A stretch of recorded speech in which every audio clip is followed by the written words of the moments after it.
कोशिश तो गाइस हमने बहुत की इस डिवाइस की लॉन्ग टर्म रिव्यू करने की, बट हमारे साथ ना स्कैम बहुत ज़्यादा हो जाता है। आपको तो याद होगा ही इस डिवाइस के साथ क्या स्कैम हो गया था।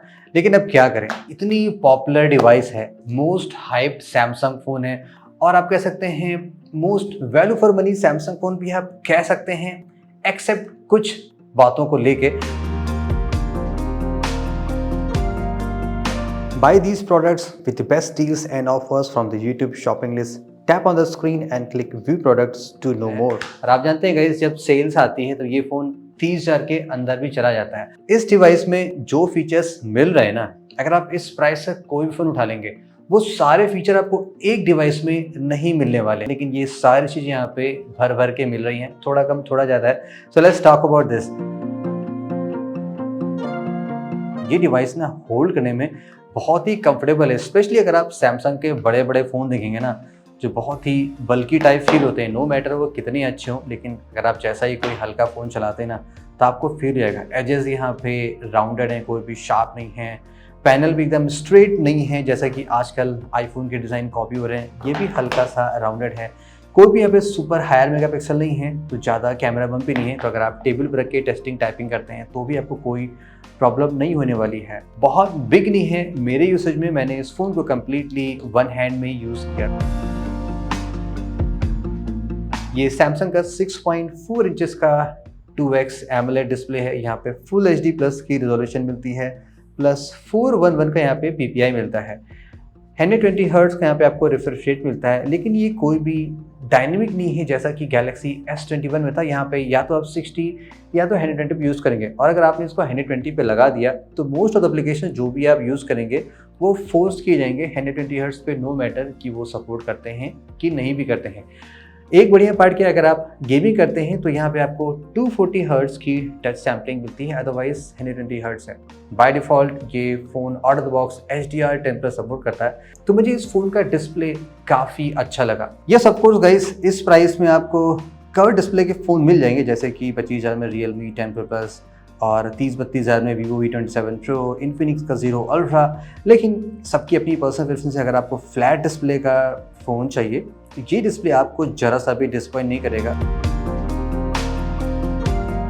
तो कैमरे में मैं समरी में कहूँगा, इस प्राइस रेंज का ये बेस्ट कैमरा सेटअप फ़ोन है। ओवरऑल इसमें सारी चीज़ें बहुत ही अच्छी लगी, किसी भी एक फीचर पे फोकस करने की कोशिश नहीं की गई है। और अगर मेन कैमरे सेंसर की फ़ोटोस की क्वालिटी की बात करें तो क्वालिटी इसमें बहुत ही अच्छी आती है। आपको ज़ीरो नॉइस मिलेगा, फ़ोटोज़ थोड़ी सी वार्मर हैं, समटाइम ज़्यादा वार्मर भी आती हैं, और डिटेल्स 100% एक्यूरेट नहीं मिलेगा। आप 95% अराउंड एक्यूरेसी मान सकते हैं। Auto HDR and scene optimiser भी काफ़ी बढ़िया काम करता है, लेकिन थोड़ा सा यहाँ पे सैमसंग का आपको टच मिलेगा। स्लाइटली वाइब्रेंट बूस्टेड फोटोज़ मिलती है, जो कि आई थिंक काफ़ी अच्छी लगती हैं। सेकेंडरी कैमरे की बात करें तो ये अल्ट्रा वाइड कैमरा है 12 MP का। यहाँ से भी डिटेल काफ़ी अच्छी आ रही है। आई मीन सरप्राइजिंगली मुझे ऐसे उम्मीद नहीं था, बिकॉज आजकल 50 MP के अल्ट्रा वाइड चल, लेकिन जस्ट विद 12 MP यहाँ पे डिटेल बहुत ही बढ़िया। शार्पनेस, कंट्रास्ट, डायनेमिक रेंज सभी कुछ काफ़ी एक्सलेंट है। एंड ऑन दी थर्ड, ये 8 MP का टेलीफोटो है जो अप स्केल होता है 12 MP। रिगार्डलेस रिजल्ट इसके सुपर इंप्रेसिव नहीं है। यस, आप 3x यहाँ पे ऑप्टिकल जूम कर सकते हैं। अगर लाइटिंग अच्छी है तो रिजल्ट काफ़ी अच्छे आते हैं। Also guys, forgot to mention about the portrait, यहाँ पे बोके इफेक्ट बहुत ही अच्छा मिलता है। इवन मुझे ये काफ़ी बेटर लगा कंपेयर टू पिक्सल 6a के। मे भी फीचर में कंपेरिजन करते हैं, लेकिन जहाँ तक मैंने टेस्ट किया इस फ़ोन का बोके काफ़ी अच्छा है।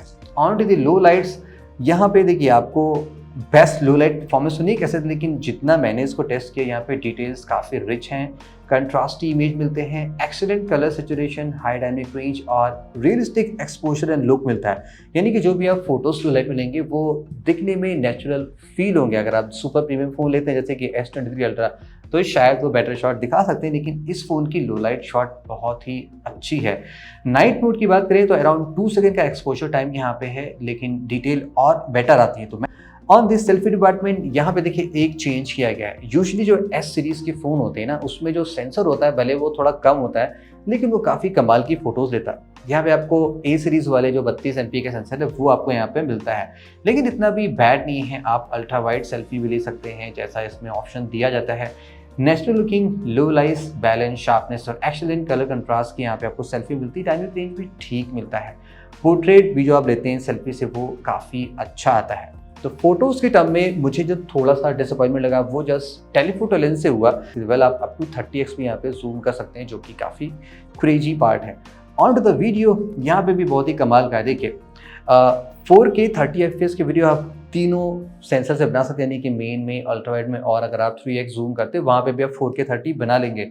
लेकिन मेन कैमरे से आप 4K 60 के भी वीडियोस बना सकते हैं, ये काफ़ी बढ़िया पार्ट है।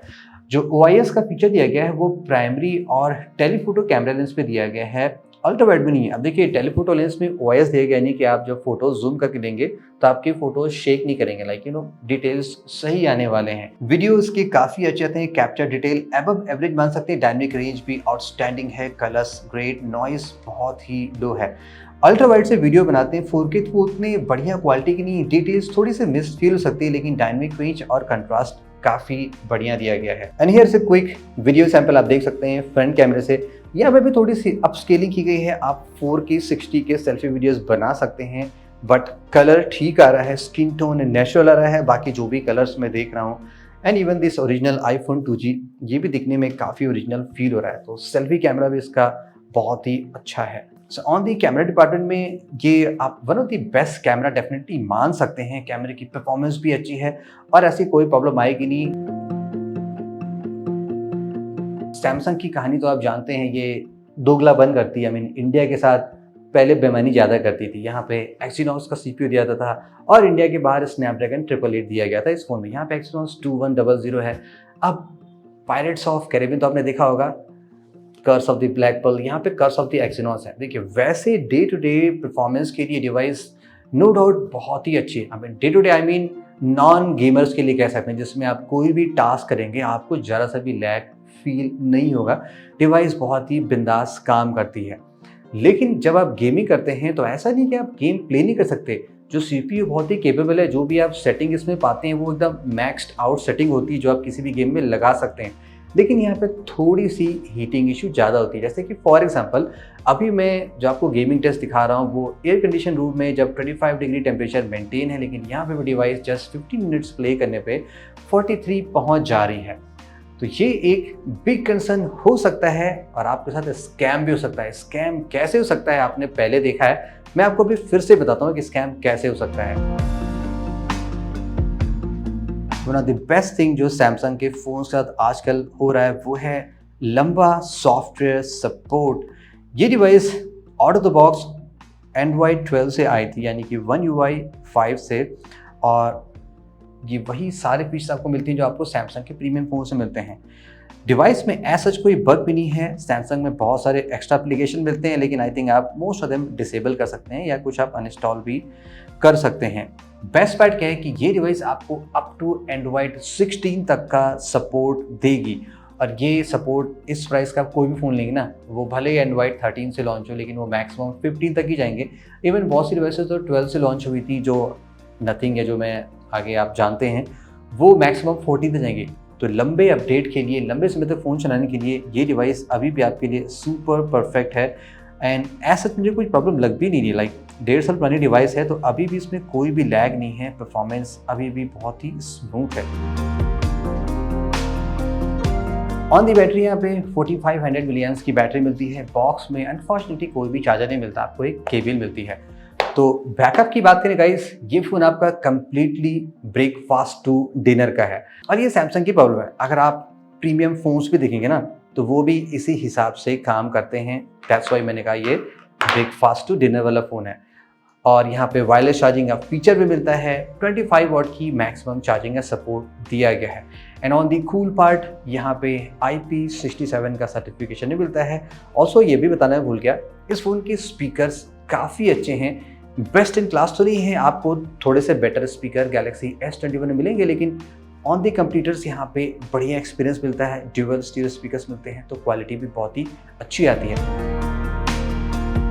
आपने अगर सैमसंग स्कैम नहीं देखा है तो आपको मैं बता दूं, जो मैंने नोटिस किया, और बहुत से लोगों ने, आप वो वीडियो चेक करके उससे कमेंट्स देख लीजिएगा, आपको सैकड़ों लोग मिल जाएंगे, उससे ज़्यादा मिल जाएंगे जिन्होंने अपना एक्सपीरियंस शेयर किया है। सैमसंग की डिवाइस के साथ क्वालिटी इशू थोड़ी सी ज़्यादा है, स्पेशली बैक पैनल लूज होने की प्रॉब्लम ज़्यादा है। मैंने आपको उस वीडियो को स्टार्टिंग में बताया कि हमने कोशिश बहुत की, लेकिन हम कोशिश करते रह गए, डिवाइस ख़राब हो गई थी। इस फोन में IP67 सर्टिफिकेशन, लेकिन ड्यू टू ओवर हीटिंग यहाँ पे बैक पैनल अपने आप खुलने लगे। तो अगर आप ज़्यादा गेमिंग करेंगे इस डिवाइस में तो ऑफकोर्स डिवाइस ज़्यादा हीट होगी, पैनल खुल जाएगा और आपका डिवाइस वाटरप्रूफ नहीं रहेगा। ऑल्सो अगर आप ज़्यादा फ़ोन यूज़ करते हैं चार्ज करते वक्त या बहुत लंबे समय तक यूज़ करते हैं प्रोलॉन्ग यूसेज में, यहाँ पे बैटरी की प्रॉब्लम आ सकती है, लाइक पैनल ओपन हो सकता है। इस बात से आप रेडी हैं कि आप ज़्यादा गेमिंग नहीं करेंगे या आप बहुत हॉट इन्वायरमेंट में डिवाइस नहीं यूज़ करते हैं, यानी कि इस एरिया में आप नहीं रहते हैं जहाँ बहुत गर्मी रहती हो, देन तो ये डिवाइस आई थिंक अभी भी बेस्ट वैल्यू फॉर मनी आपको ऑफर करती है। बिकॉज अच्छा डिज़ाइन, बढ़िया डिस्प्ले, काफ़ी capable camera, added water proofing है, स्पीकर्स नाइस हैं और लंबा सॉफ्टवेयर सपोर्ट मिलता है जो कि आजकल अदर डिवाइसेस में नहीं मिलता है। सैमसंग का फ़ोन चला सकते हैं तो ये अभी भी बहुत ही अच्छी डील आपके लिए है।